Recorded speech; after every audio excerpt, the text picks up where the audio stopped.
नमस्कार, मी संजय बोर्डे. आपण बघत आहात लोकनायक न्यूज. कांदिवली, हनुमाननगर, मुंबई या ठिकाणी विकासक बन्सल याने व याच्या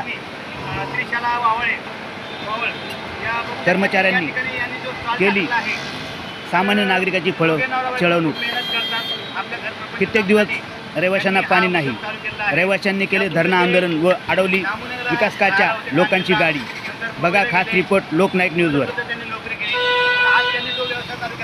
व्यवसायामध्ये त्यांना खरोखर यश आलंय आणि बाबासाहेबांची मेहरबानी, भगवान बुद्धाची मेहरबानी, आज त्यांच्या मेहनतीला जे फळ आलंय. माझी अशी अपेक्षा आहे की प्रत्येक मराठी माणसाने आपला स्वतःचा उद्योग व्यवसाय चालू केला पाहिजे. नोकरी धंद्यावर राहिलं पाहिजे नाही पाहिजे.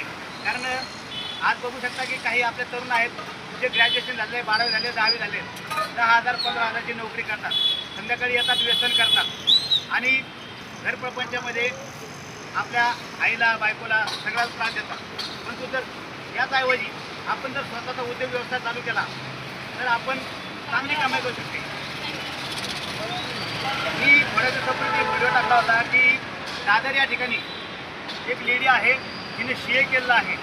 तिचा जो मित्र आहे तो सॉफ्टवेअर इंजिनियर आहे. त्या दोघांनी कोरोना काळामध्ये त्यांना खूप त्रास झाला. कोरोना काळामध्ये त्यांनी आपल्या घरातून व्यवसाय चालू केला. कोळंबी मच्छी, मालवणी मच्छी, चिकन वगैरे.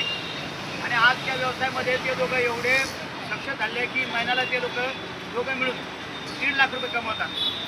मित्रांनो, तुम्हीही 1.5 लाख रुपये कमवू शकतात. असे बरेचसे उदाहरणं आहेत. काही एक वडापाव समोसेवाला होता, त्याची नोकरी गेली. मॅनेजरने त्याला हाकून दिलं, त्याला 10,000 पगार होती. त्यावेळेस त्याने स्वतःचा वडापावचा स्टॉल लावला आणि तो महिन्याला 1.5 लाख रुपये कमवू लागला. त्याचा मॅनेजर आला आणि मॅनेजर म्हणला की एक वडापावची प्लेट लाव. तर त्यावेळेस तुझं अच्छा काम नहीं था, तो इसमें क्या मिलता है? कुछ ज़्यादा तो कुछ नहीं मिलता है, लेकिन 1-1.5 लाख रुपये कमा लेता हूँ महीने में. मॅनेजरला 40,000 रुपये पगार आणि हा समोसावाला कमवतो किती? 1.5 लाख रुपये महिन्याला.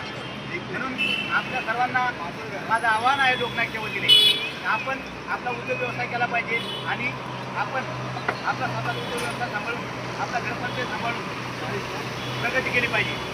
बातम्या आवडल्यास सबस्क्राईब करा, लाईक करा, शेअर करा. मी संजय बोर्डे, कॅमेरामॅन विलास सोबत.